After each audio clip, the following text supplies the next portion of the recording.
চলে এসেছি জীবন আলো ব্লগের আরেকটি নতুন একটি ভিডিও নিয়ে। দেখতেই পাচ্ছেন থাম্বনেল দেখে কি বলতে চাইছি। একটি ভেরিগেটেড ইনডোর প্লান্ট।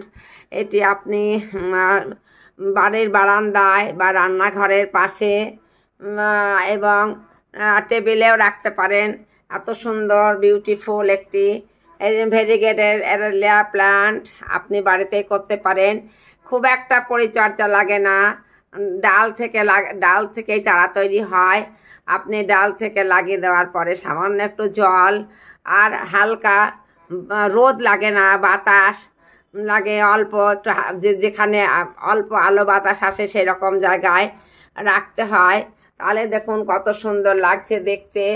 আপনিও করতে পারেন এইরকমভাবে ভেরিগেটেড অ্যারেলিয়া প্লান্ট, এবং আপনার বাড়িতেও একটা সৌন্দর্য ফুটে উঠবে এই ভেরিগেটেড অ্যারেলিয়া প্লান্টের জন্য। তাই আপনিও করতে পারেন। যদি আমার এই ভিডিওটি আপনাদের ভালো লাগে অবশ্যই লাইক, কমেন্ট ও সাবস্ক্রাইব করতে